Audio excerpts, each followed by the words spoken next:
Imagine waking up one day and the very foundation you've built, your belief system, crumbles beneath you. For decades, Sean Diddy AKA was untouchable, a king among mortals, a figure that embodied hustle, success, and cultural power. He wasn't just a man. He was a symbol, the Bad Boy Records empire, his billion-dollar deals with Diego and Revolt TV, his Lifetime Achievement Awards. These were the bricks and the fortress of a legacy that seemed impenetrable.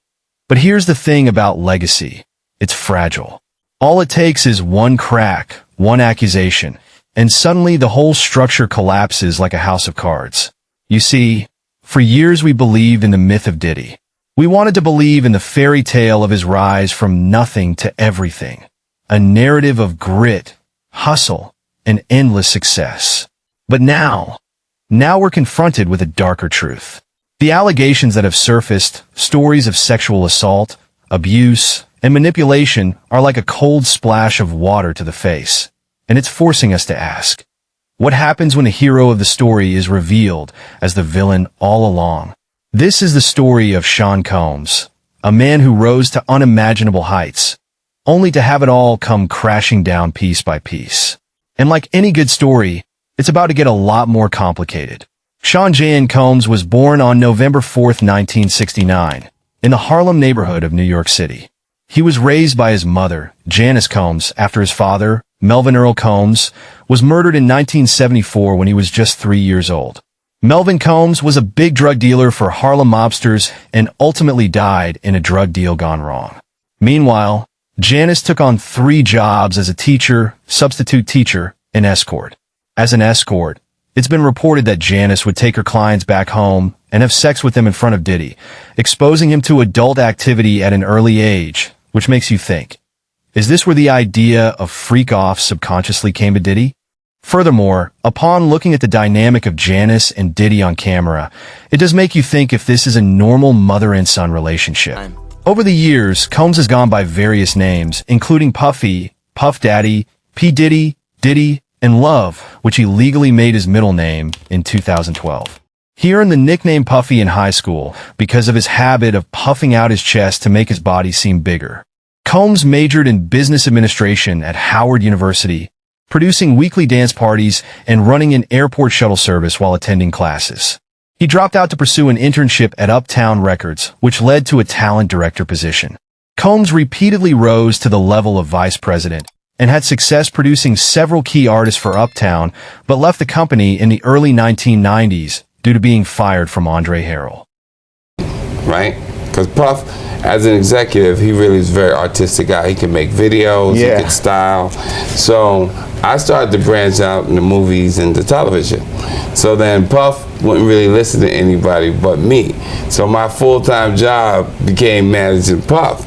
And I was doing other things. So even when I let Puff go, for the whole time he was let go, he was always on payroll. I never stopped paying him until he found his next spot.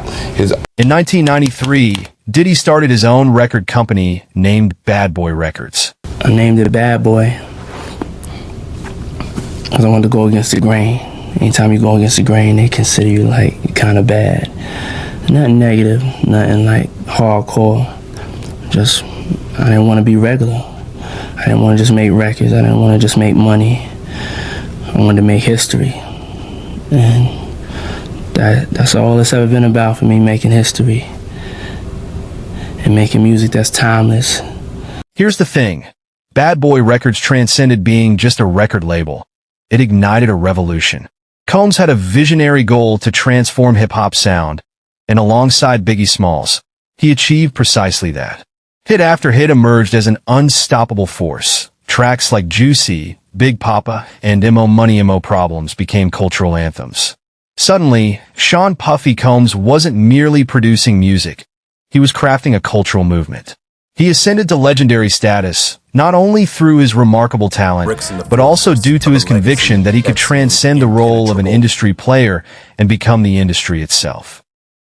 It all goes back to one point. So I have a dream. A lot of times people see your dreams as they crazy. You going for your passion you have for your dreams may make you act crazy. You trying to reach your goals for your dreams you're driven, you know. The dreams you have are so visionary, they may call you a genius. But it's just I'm a dreamer. I love closing my eyes and dreaming. I don't really deal with reality when I deal with trying to work towards the future. I can't deal with what a reality is supposed to be. I have to take it to where I see it could go, where I feel it could go. I have to dream, no matter if I succeed or fail. I can never be afraid of dreaming. Legends have this strange tendency to believe in their own immortality. If you feel you are above being touched, you don't feel the cracks growing beneath your feet. When Combs spread his empire to fashion, liquor, and television, he went from being a mogul to a monarch. He was not just successful, he was regal. He didn't run Bad Boy Records. He ruled over culture. Every door he opened, every check he signed him closer to the notion that this man was not of this earth, that his empire was eternal. Then again, what if the king forgets he is mortal? What if the power he wields with such panache begins twisting dark and insidious? That's when our story really begins. When the empire you've so carefully constructed starts crumbling under its own unchecked ambition. The world saw how Diddy rose to power, but no one ever prepared for the fall awaiting him around the corner. Trust me, you won't want to miss what's about to go down. Success has many funny effects on people. It's like a drug. It intoxicates you overnight and makes you feel almost invincible.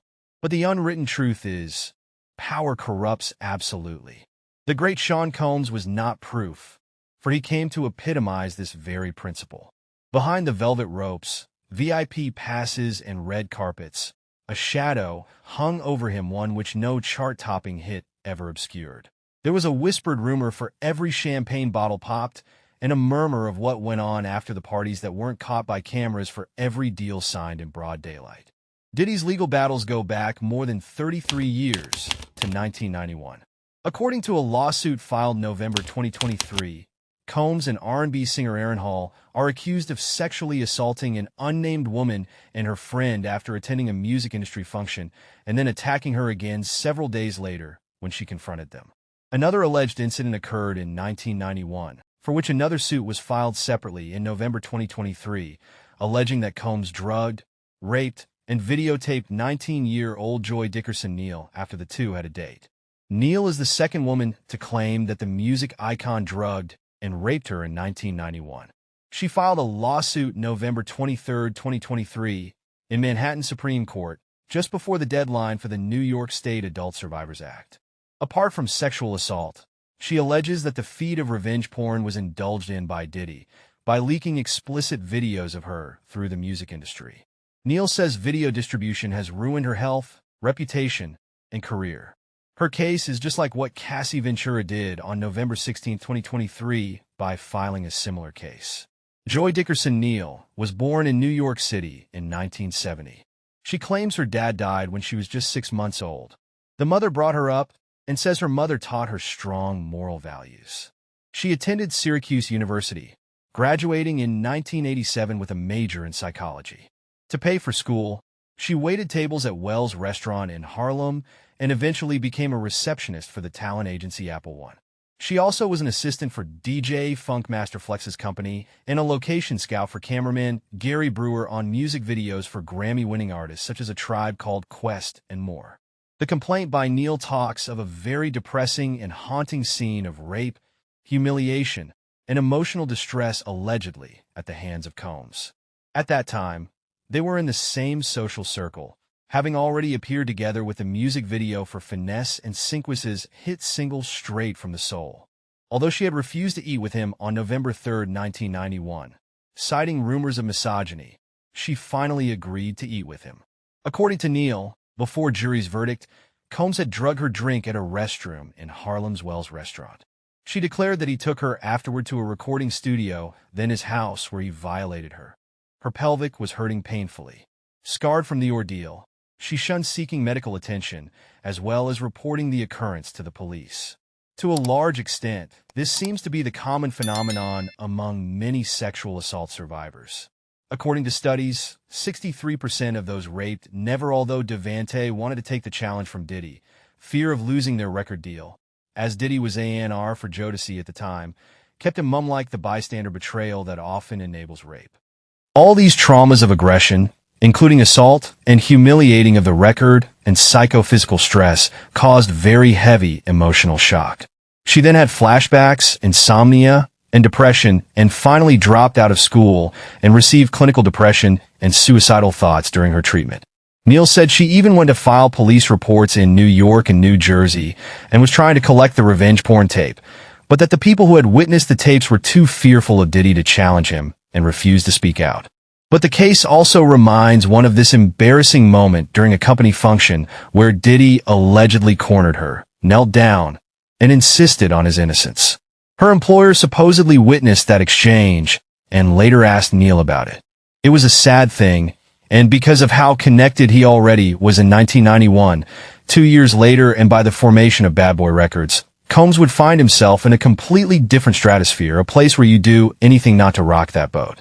When you make that kind of money with the way Bad Boy raked it in, it becomes such that no one, even the artists, the lawyers or executives, want to rock it. The brand was 1,000, 10,000 times greater than men, much, much larger. And Combs?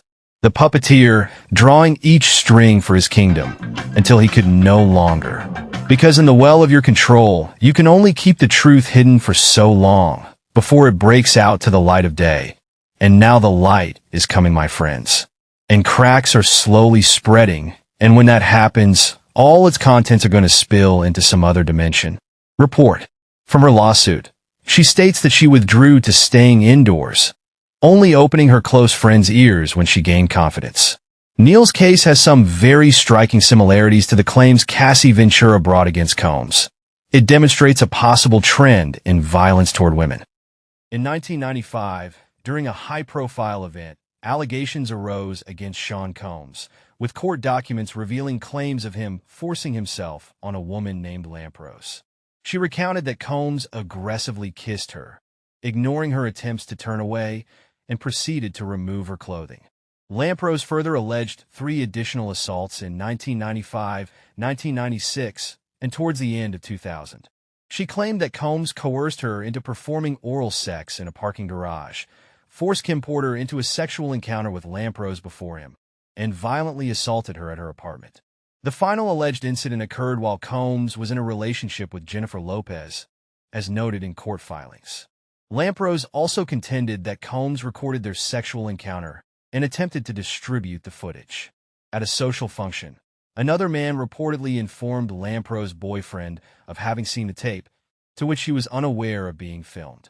In 1996, Combs faced charges of criminal mischief for threatening a New York Post photographer with a gun, but avoided further legal consequences. That in the dazzling world of the music industry, few noticed the shadows lurking behind Sean P.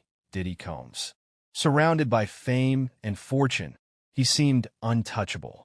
Success enveloped him in a cocoon of power, and warnings from those who tried to reach him were disregarded.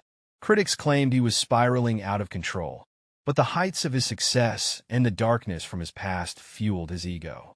The demons of his childhood seeped into his adult life, leaving chaos in their wake. Just a year after Combs was found guilty of criminal mischief, tragedy struck in 1997. A drive-by shooting claimed the life of Christopher Wallace, known as the Notorious B.I.G., at just 24 years old. The murder sent shockwaves through the world and left a profound void in hip-hop, one many linked to the tumult surrounding Combs. Los Angeles became the backdrop for this tragic event, marking the end of an era, but the beginning of another chapter in Combs' life. One characterized by controversy and indulgence. To BY 1998, Combs' extravagant lifestyle soared as he hosted his infamous Hampton all-white parties. These legendary gatherings attracted the elite of the music industry, actors, real estate moguls, and even sports team owners. The parties symbolized Diddy's newfound status, elevating him above the ordinary rules of life. Yet, these events, known for their secrecy and indulgence, would later haunt him, becoming the focal point of a federal indictment on September 16th, known as freak-offs. Throughout it all, P. Diddy moved as if he were invincible, believing he could trample anyone in his path. But the cracks in his seemingly unassailable image began to appear. In 1999, He faced 2 arrests that challenged his carefully crafted persona. In April, he was charged with 2 felonies after a violent altercation with record executive Steve Stout, involving fists, a champagne bottle, a telephone, and a chair.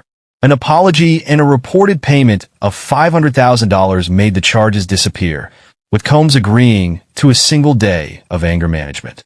Just months later, in December, he found himself in legal trouble again, this time alongside then-girlfriend Jennifer Lopez and rapper Shine, following a nightclub shooting in New York encounter. Although Combs was eventually acquitted on the weapons charge, the incident further solidified his reput reputation for living beyond the bounds of the law. But the story doesn't end here. If anything, it's just the beginning. The freak-off parties that began in 1998 now cast long shadows over Combs' legacy, and the survivors of those who witness his rise and reign are finally coming forward. The next episode will explore their stories, the secrets they've held, and what lies beneath the glamorous surface of the man known as Sha Diddy. Comes what other dark truths remain hidden, waiting to be uncovered, and will P. Diddy's past continue to haunt his future? Stay tuned as we dive deeper into the untold stories, the life, and the legacy of one of the most controversial figures in hip-hop history in our docu-series, Surviving Diddy, as we continue to expose the diddler.